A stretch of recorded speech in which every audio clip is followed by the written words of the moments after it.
What's up, guys? This is xlucid here, and I'm bringing you another gameplay today, domination. I haven't been making a couple of videos lately because of so much stuff I've been having to do lately with baseball, school, you name it. I've had to do it. I've been so busy, so busy. Yeah, I'm using the Spectre, or Spectre, whichever you want to call it. It's a gun that you don't normally see people doing. That's what I want. I want to bring something new. You know, I don't want to give the old, people that aren't famous on YouTube. They generally stick with guns that are really common you see, so they can post their great gameplays. But I like getting great gameplays with the guns that you don't normally see. So I'll be making a couple of videos posting with these kinds of guns. And what the heck? I so threw that grenade outside the door, and somehow it bounces straight back at me. Are you kidding me?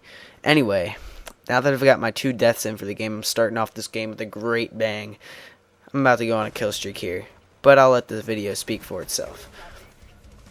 So yeah, I'm hoping to bring for my channel some gameplays like this, different guns, and some beast gameplays, and I'm going to start talking about different stuff other than commentary, because I know it gets old after a while just listening to somebody talk about a game, unless the game's brand new, where I'm gonna get Crisis 2 here soon, so I'm gonna start making some videos about that. If you'd like to see those, subscribe, and I'll definitely have them out, and I'll talk about my strategies and my opinions on the game. And when Modern Warfare 3 comes out, I'll definitely start talking about gameplays there, because once a new game comes out, everyone's like glued to YouTube trying to see what's the buzz, what am I supposed to be using. So yeah, that's what I'm gonna do. So, talking about a little bit about me here. Past couple of weeks, I just finished up driver's ed. Just finished that yesterday. I'm pretty excited about that, because every Monday and Wednesday I'd have to go from 6 to 9 in driver's ed, because in Maryland you have to go to driver's ed in order to get your license. I know it's not like that in other states, but in Maryland you have to, and it's a pain in the butt. You basically just have to sit in a classroom, and he teaches you stuff that you already know, like it's the most obvious stuff. Like, if you can't pass that test, you don't deserve to be on the road. That's how easy the test is. So yeah, we've been doing that. Been doing school. People always assume that people that play video games a lot are bad at school and don't get really good grades at all. But I get straight A's. I'm a distinguished honor roll student, and I have like the highest GPA in my class, or tied for the highest. I have a 4.1 GPA as a 4.18 GPA as a sophomore, which is pretty good. So I hate all those generalizations around there where just because I play video games, I have to not be good at school. That's a stupid generalization. I mean, come on. Baseball. I've been playing high school baseball, and my team has not played a game yet. Every single game that we've had has been rained out. We were supposed to have 2 sets of games. The first one that got canceled was scheduled for this last Saturday, and then that got canceled again because it rained. It's supposed to rain this Saturday. Like, I don't know what we're supposed to do. It's rained every single Saturday. It's really starting to tick me off, because we've practiced for 6 weeks and haven't gotten a single game in. It's pretty stupid. Alright, main topic of my commentary today is I wanted to talk about this experience I had with one of my friends back in like 7th grade. And it was like it was almost at the end of school. It was getting warm out, and we were riding bikes back to each other's houses. He lives less than a mile away, but that's ongoing on the road. But if our houses were just connected by a diagonal line, it'd probably be like a quarter mile. That's how close we are. But because the way the roads are situated, we have to loop around. So what we wanted to do was we wanted to cut a trail through these woods that separated the 2 houses. And so he rode his bike over, got some weed pliers, and we started cutting up a trail. So we're making good time, we're having fun. All of a sudden, we get to about 150 foot in, and he starts screaming. He starts spinning around in circles, flailing at the air. I'm like, Caleb, what are you doing? And it ends up, he was swatting at the air, and he just bolted all to his house. He just bolted. So his house, he ran towards his house, and then I was like, what is wrong with him? Did he see a ghost or something?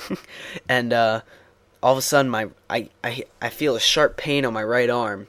I look down, and there's a bee sitting there. And then they all start swarming at me. I could see them flying through the air right towards me. I bolt back towards my house, running. Got bees in my shirt. Got bees on my arms. I run past my dad, who just coming out to help us. And he's like, "What is the matter with you?" And I got out of the woods, and there was a bee stuck right on the inside of my shirt, and I was frantically trying to get it off. And it wasn't too bad for me. I only got a little more than 10 stings. My buddy Caleb, however, he starts running home. I call him up later. Turns out he got 30 bee bites on his body. There were at least, like he said, 5 bees in his shirt when he got home. Then he had to he had to rip his shirt off and rip the bees out. And it ends up he's allergic to bees, not in the death way where he's gonna choke and die when he gets stung by one, but it was to the point where he'd start like swelling up in the certain areas and get rashes and stuff on his arms. So it was not good for him to getting stung by those bees. It was just quite an experience. He left his bike laying on the ground next to the beehive and the wire cutter, so we had to go back out and get those. But all in all, it was quite an experience. We'll never forget it. We'll always look back and say, "Hey, you remember the day that we got stung by a horde of bees?" You're like, "Yeah, yeah, those are some good times." So, as you can see, I got killed in a cheap way there. Started shooting the guy, and obviously, he must have a better connection than me, because my connection is about Walmart. I mean, I used to have an open connection, and then all of a sudden now it's moderate all the time. And I get trapped by a dog for some reason. Oh, this is quite convenient. Quite convenient. Anyway,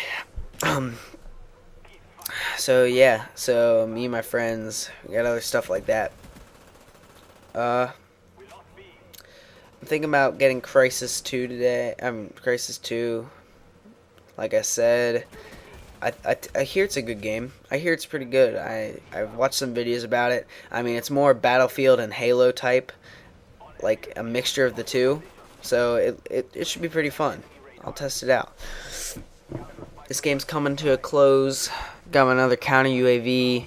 Well, we're winning 192 to 64, 84. I mean, they have no chance. My friend who was playing with me this game, he's on a 60 win streak. We're trying to get his win streak going up. We've just been playing domination over and over and just keep stomping the other teams, and it's been pretty fun. I mean, when you get on a big win streak like that, you'd be surprised how bad you actually play the objective. You don't just sit there and go for kills the whole time. You want to win. Final score is 49-4 with the Spectre Scavenger on domination on Villa. It's been real. This is xlucid. Peace.